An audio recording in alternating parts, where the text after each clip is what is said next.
emiti y'ekika kya bambu n'ey'ebijuma niyo erikuza kubyarwa kandi eyihirwe y'aba ministry y'ebyobuhangwa. This is a demonstration of the commitment of our stakeholders within Rwizi to join hands in this campaign of Save River Rwizi to ensure that we jointly restore our River Rwizi.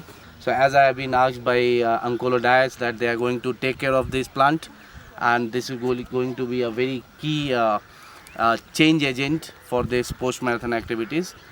Obureeberezi bwa Ankole wanabukwatanise n'ekitongole kya Dr. Keith Foundation ekiri kureebera eby'obuhangwa kandi hariho amasiko ngu emiti egi yakura neija kurinda itaka kweshuka omu mugyera Rwizi n'okurofa kaza amaizi g'omugyera ogu. Mwizina erya tateitwe n'ery'omwana n'ery'omwoyo kwera. Amen. Ono byara Cyendera cyo kubyara emiti cyo kubanza no kukwata itaka. Abo kubitaka niryo rukugenda rakaza omumizi rikacendeza ubwingi obuhango bw'amizi ahigakuza nende kakaruka pome. So kutuba tugire emiti ekyo kibaho cyendeza. Gasha kwa Michael tumwakire.